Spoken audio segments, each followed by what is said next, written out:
Hello, and welcome back to Monifactory. Last time we built this big old building here, and made a whole bunch of the LV machinery, ultimately culminating in the electric blast furnace, and our first few ingots of aluminum. Between episodes, I've been doing a lot of grunt work. First and foremost, we have a brand new, shiny stack of LV circuits. This took forever. Our new sets of recipes for these are a bit cheaper because we have some more machinery. We can use sticky resin in the centrifuge to make rubber pulp, and glue, which makes the resistors and various rubbers we need much cheaper, as well as making the circuit boards cheaper. Our countless machines let us make things like steel rods and wires easier for their ULV diodes. And while it does ultimately make fairly cheap circuits, it does take forever. That took an hour to craft a stack of circuits, and that was not pleasant, let me tell you. And so I don't want that to happen ever again. So for the docket today, yes, I found out there's a clipboard in this pack. Ooh, I'm excited to see the clipboard back. I want circuits. And to get better circuits, we need a circuit assembler. Well, to get the circuit assembler, we need better circuits, and that will help us make circuits easier. To this end, we can make the majority of things here. It is horrifically expensive for our first couple circuits, requiring 3 LV circuits per MV circuit, which is abysmal, but we're held back by a couple things. Namely, the phenolic circuit board. So these phenolic circuit boards need, well, a phenolic circuit board, which requires phenol. There's a whole lot of very strange ways to get this, but the best way is through the pyrolyze oven, so we need to make one of these too. But that shouldn't be too hard, I think. I probably should have put that on the docket. Oops. But the real pain here is the diodes. These diodes are pricey, sort of. So you can make them one at a time with copper wire, or you can make 2 at a time with annealed copper wire. So we made annealed copper wire. You can get annealed copper by using an arc furnace on copper with some oxygen. I'm not even going to dignify that with a little recipe click on because it's just such a small part of this process. The liquid glass is pretty easy. It's liquid glass. I'll give you a couple guesses as to how we get that. No, the real issue here is the gallium arsenide. You see, for gallium arsenide, we need gallium and arsenic. Very surprising, I know. But the issue is how you get gallium and arsenic. Arsenic has a few different ways to get it, but the way that we're going with is realgar dust. This is a rare gem that you can find in some ore veins, so we have a little bit, so we'll probably end up getting like 20-something arsenic dust, and I just have to hope that's good enough for a while. This is a centrifuge recipe, and a couple macerating steps. This is just going to take forever. It's been running for like 15 minutes and it's still going. It's horrible. But wait till you see the next part. So the only particularly good way of getting gallium at this point is electrolyzing sphalerite, and we have some sphalerite. I bought it, but we have it, and it's a 7% chance for a gallium dust every time you electrolyze it. It takes 10 seconds per electrolysis. And naturally, that is not including the many steps of crushing required to do that as well. So that's great.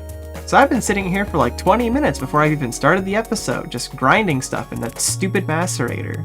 Sure, I could make like 4 more of these, but why would I need this many LV macerators ever?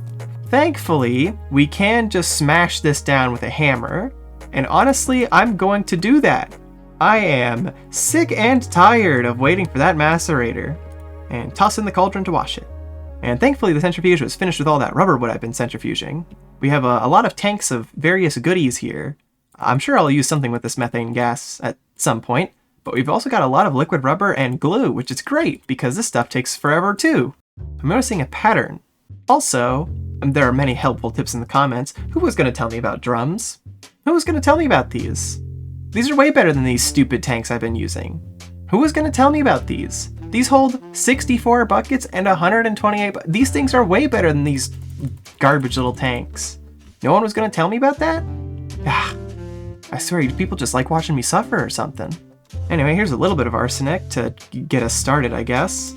And now we electrolyze and hope for the best. No, but luck is not something I'm particularly well known for, so hoping for the best is going to be a little upsetting. Well, if nothing else, we get sulfur to make more rubber. That's good, I guess. Okay, so while all that stuff is crafting, I should probably put together that pyrolyze oven now, huh? Well, here's the material cost. I wish these would get out of the way a little bit, but also, buddy! Why is it so wide? They better give me auto crafting and soon. This is unbelievable. I understand the purpose of batch crafting, but you can't expect me to batch craft a stack of, I don't know, ULV machine casings? Is that what's a lot of this is going into? There's just so much nonsense here. Oh boy. Well, I guess I'd better hop to... Look at this! Oh, jeez.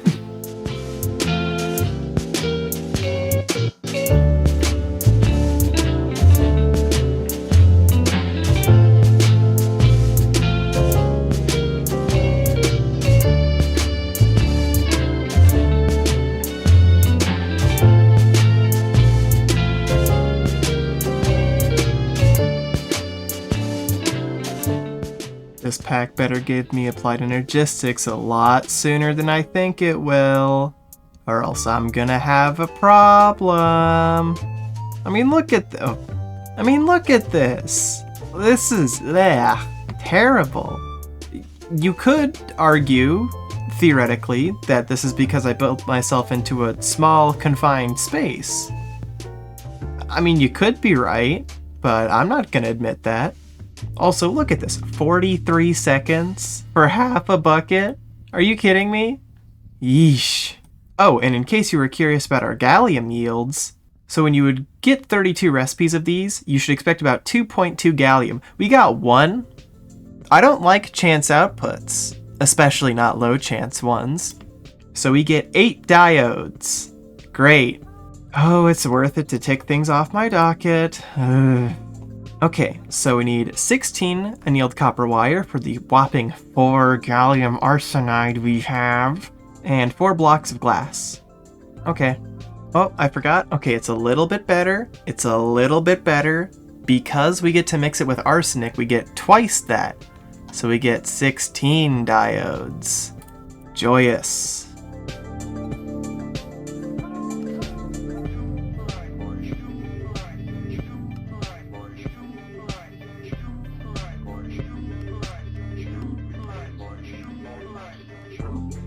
Oh my goodness. This thing took forever. It took a little less long than I thought it would, but it was still forever. Maybe I've still got hope in myself yet. Except for the fact that I don't really know where to put this. Yeah, I'm kind of all out of space. I guess I could like stuff it here. But that would probably look pretty bad. It's LV. This whole place is supposed to look bad. Imagine if I had this all wrong and that exploded. I would have cried, I think. Okay, so now the MV circuit recipe goes from 2 diodes, 3 circuits, and a bunch of garbage, to 2 circuits, 2 diodes, and a little bit of garbage for 1. Oh, I thought it was 2. Well, I suppose it's not that bad because the LV circuits is now 2 per pole instead of 1. And it's cheaper. Okay, so looking down the quest tree here, it looks like the next main goal is probably the second tier 1 circuits, as it's called. Now, the issue with these is a lot of things, actually. For 1, we need all these diodes again. We need so many more diodes. But for 2, we need IC chips. These require an MV cutter with some form of lubricant, but probably water is what we'll go with for now. But we also need these ILC wafers. This requires a laser engraver with a red lens on silicon wafers, so we need another MV machine. And to get these wafers, we need another MV machine, that being the cutter. There might just be 2 MV machines actually. But we need this monocrystalline silicon boule. First try, would you believe it? I can't believe I got that first try. So this is a whole heaping ton of silicon and a little bit of that heinous gallium arsenide again. So I need to go get some more gallium. You may also notice that this is a 450 second recipe, which is debatably fine. We get 16 wafers per boule, and we don't need a ton of wafers per circuit, because we also get more chips per wafer. But, well, that's still a lot.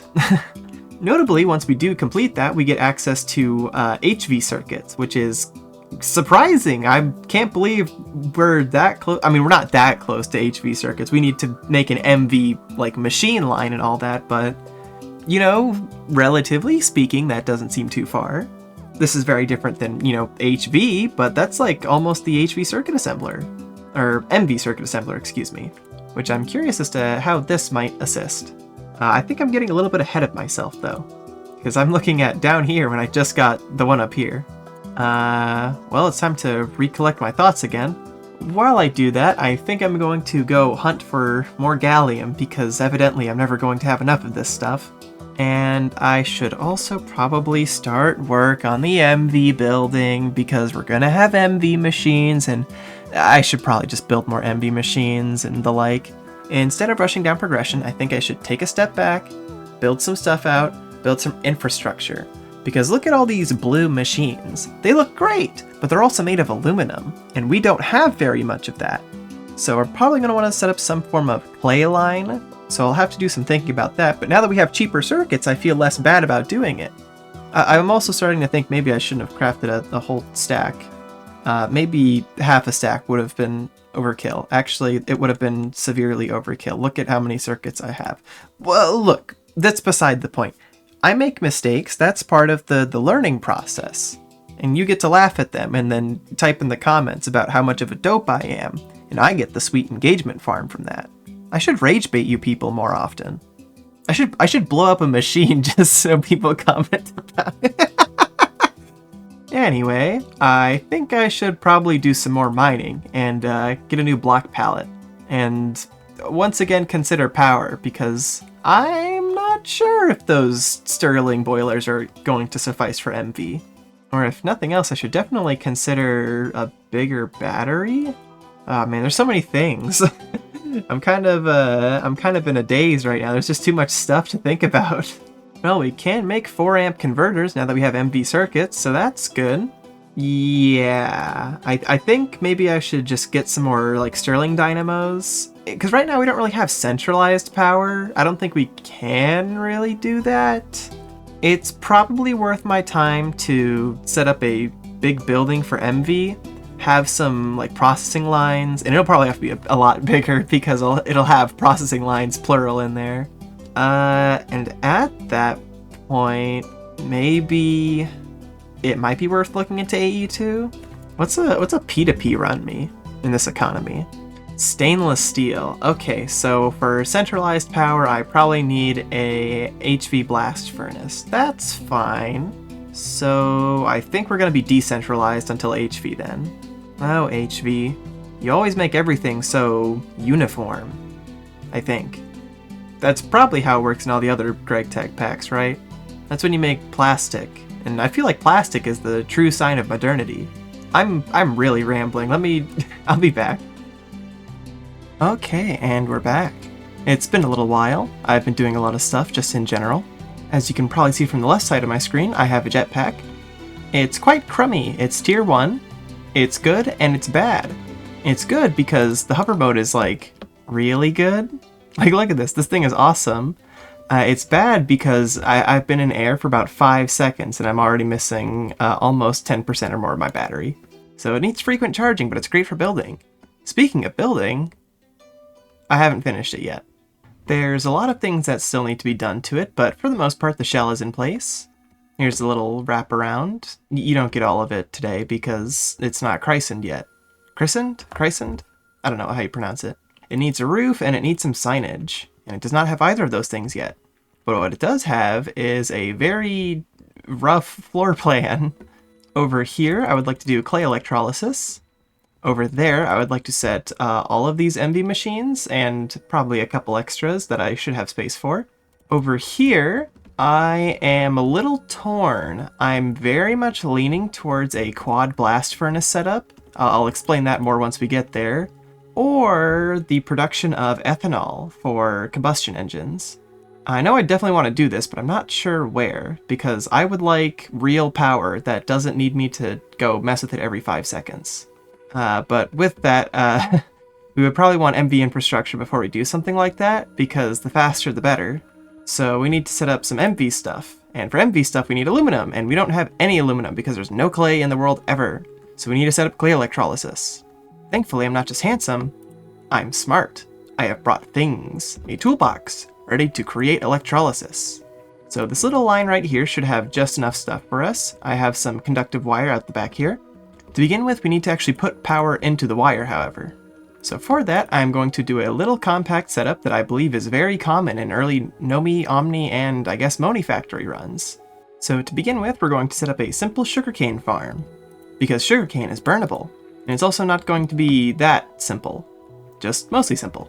So if you're a vanilla player, this general design shouldn't be that unfamiliar to you. We're just using a couple different blocks here, like SNAD. So SNAD is pretty cool.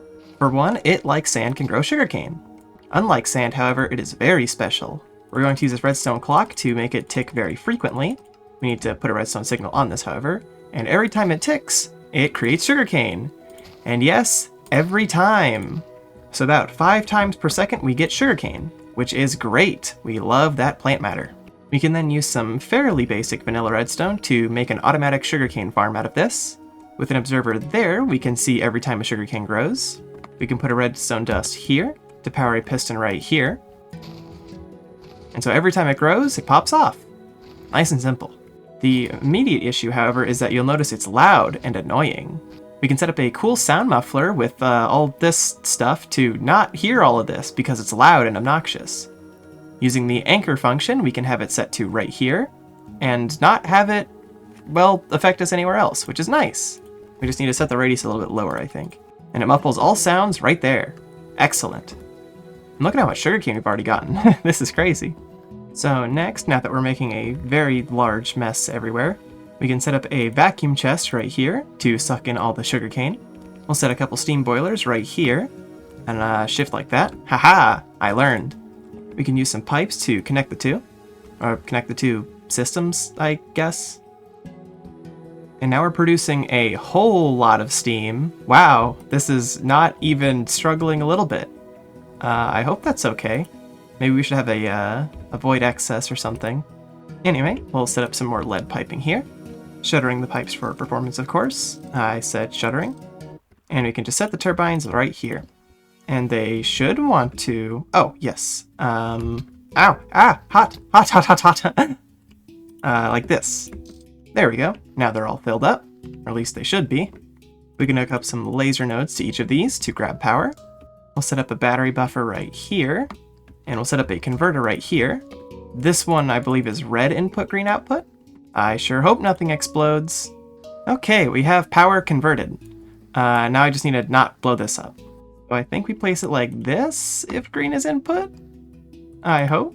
Let's grab one of these batteries to test. Just chuck it in there and nothing. Let me try the other side. Aha. Aha. And we'll throw in a couple more. I'll apply the cable. For my mistake, the wire. A cable is a coated wire. And now we have a passive source of power for clay electrolysis. Congrats, us. Now time for the rest to set up. So it's pretty simple for the most part. We're just going to work backwards here. We are missing one step, but I'll get to that shortly. So first we need a forge hammer. This will turn cobblestone that we'll have via an igneous extruder and bang it into gravel. And we'll have auto output on this side here. And hopefully we can just do the same all the way down here. It goes cobble to gravel to sand to dust. I have a lot of cobblestone in my dank mill, so let's see if this works. Like a dream! Alright. A very loud dream, however, and I forgot to bring my hammer with me. Okay, let's do this preemptively. So now that we have dust, we need to turn it into clay with a chemical reactor with water. So we can set the chemical reactor here, and I just need to put a water collector in on top of this thing, and I think that should work. Aha! Aha! It's not the fastest in the world, and this might end up being our bottleneck, but that's not too bad. I'm okay with that. Oh, this is certainly going to be the bottleneck. That takes quite a while to get a lot of water, but that's okay. It doesn't need to be fast, just needs to be passive. Next up, extractor. As you can see, it's already turning clay into clay balls. And then a macerator to macerate the clay balls into clay dust. And the electrolyzer, which will turn the clay dust once we get enough of it into all the goodies that we want. Really, it's just that this needs to be faster, which is fine. There are far worse problems to have. And so every 3 1/4 clay blocks we get through, we'll get 2 aluminum and some other goodies, like sodium. Oh, and we can recycle the water. Ooh, that's probably worth it, actually. Because this thing is so darn slow, and you machines are all so darn loud. Yeah, we have so much water. Honestly, we might need to start just voiding it, is probably the best thing to do here. But we'll worry about that when we get there. Aha! Give me the water. Aha! Now it's watering. Great! Yeah, I think we actually net an excess of water, and by a lot. So we probably still need like a trash can for this, which is fine. We'll put it at like the end of this little line here. Are there fluid trash cans in this pack? Yes, but they're a little bit uglier. Oh well. Set that right there. Bat. And so I believe the routing is smart enough to understand the water should go into here before there. Very strange. Maybe we should do some shuttering. Nope. Still nothing. That might be the last thing.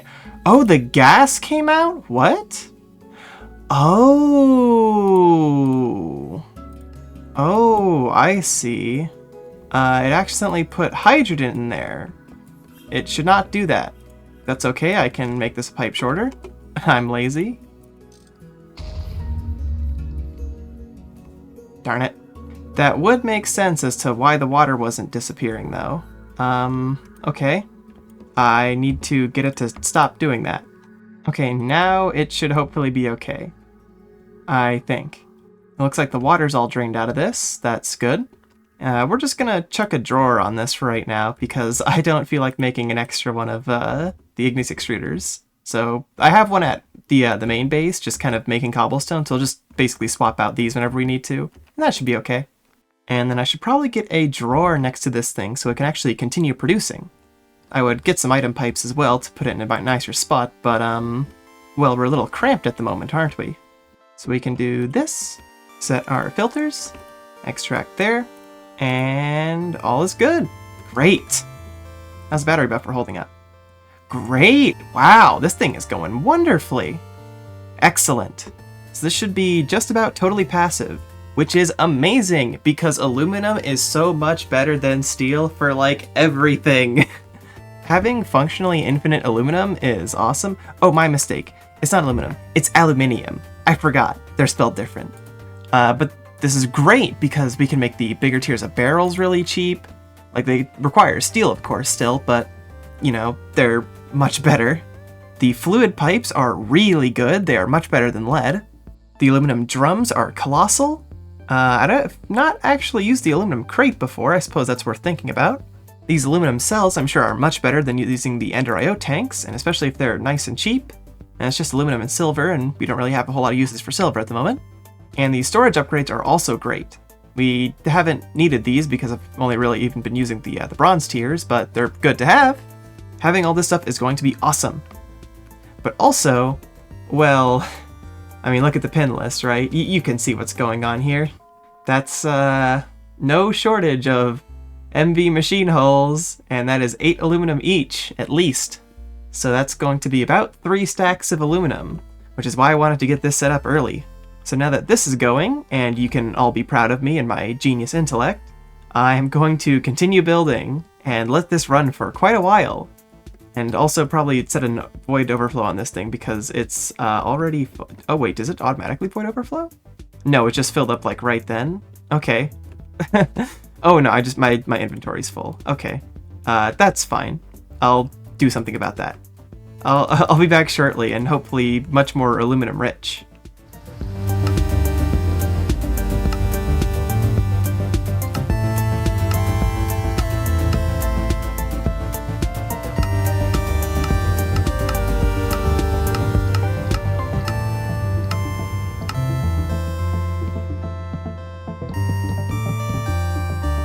Okay, I think most of our stuff is moved over now. And it looks mostly pretty good, I think. You have a nice array of quality machinery here. All of these barrels have hopper upgrades in the top and auto-extracting machines out the bottom. So easy batch crafting, one nice big array. I have a whole lot of the machines over here that are used for just making stuff. We've got the assembler on this side because it's now easily accessible. And a whole bunch of machines used in ore processing adjacent things. We'll worry about proper ore processing in HV, or probably later, but probably HV. This looks a little ugly, but growing pains. And I think I am quite content with this being a quad EBF setup. So we'll set that up probably next time because we're pretty close to the 30-minute mark already. Currently we're just cannibalizing the extra power from clay electrolysis over here. And it works pretty well because this doesn't run all the time. So we get to have quite a nice battery buffer, actually. I could still put in a few more of these lithium batteries, but for right now, 2.5 million EU seems pretty good. I also claimed my MV trophy that I forgot to show you. Oops. No roof on the place. I hope to have that changed by next time, but I want the video out, so... But ooh, yes, I am very, very excited to see all of these new machines, and they should be running twice as fast. But what I'm more excited for, honestly, is next time. This is the end of the episode, if you couldn't tell. Next time, I really want to set up ethanol. I would like some better power gen than that. This is really easy and it's really cheap, but I feel like ethanol would be cool and fun. So I have some stuff pinned for that, so we'll get to that next time. And it'll go down here in this little pocket here. I'm hoping that after that we'll be able to set up that quad blast furnace setup. And after we do that, then we'll probably look down getting circuits for HV. Yeah, for the most part, I think this is actually quite easy. All we're really missing is gallium and arsenic for the gallium arsenide for the silicon boules. But I have found that gallium is actually much easier to come across than I once thought.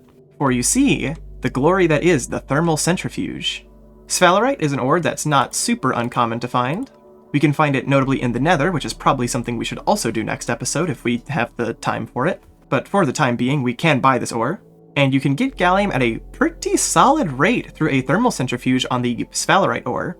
Notably, this is also the purified sphalerite ore. So if you macerate it, you get 2 of these, which you can then centrifuge down here for a 33% chance at gallium. And then you can take this and you can still turn it into the sphalerite, which you can then electrolyze for gallium anyways. So it's just free gallium, and at a pretty solid rate, no less.